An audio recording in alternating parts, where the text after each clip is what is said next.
Welcome to కాంతీస్ corner. ఈరోజు చాలా healthy and tasty అయిన మినపొట్టు వడియాలు ఎలా పెట్టుకోవాలో చెప్తాను. దీనికోసం మినపొట్టు తీసుకుని దాన్ని గట్టిగా పిండేసుకుని నీళ్ళు లేకుండా ఒక గిన్నెలో వేసుకోండి.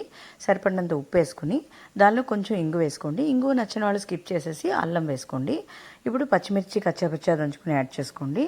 యాడ్ చేసుకున్నాక ఒక 1 స్పూన్ వరకు నువ్వులపప్పు పడుతుంది, అది వేసేసుకుని అప్పుడు 1 or 2 స్పూన్స్ వరకు మినపపిండి గారెల పిండిలా రుబ్బుకుని వేసుకోవాలి. అదేంటంటే ఇది బైండింగ్ కోసం. ఎక్కువ మినపపిండి కనుక వేసేస్తే కనుక రాళ్ళల్లో అయిపోతాయి. సో చూసుకుని వేసుకోండి. ఇప్పుడు ఎండబెట్టేసుకుని చక్కగా మీరు డబ్బాలో దాచుకుంటే 3 to 6 months నిల్వ ఉంటాయి.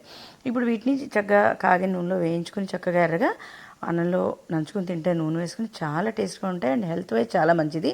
పిల్లలు కూడా కంపల్సరీ పెట్టమని చెప్తాను నేనైతే. ఇది నేను మా అమ్మమ్మ గారు చేసిన పద్ధతిలోనే చేసి చూపించాను మీకు. మీరు ఇంకా ఎలాగైనా చేసుకుంటే కనుక కామెంట్ చేయండి. That's all for today. I hope you like this video and thanks for watching.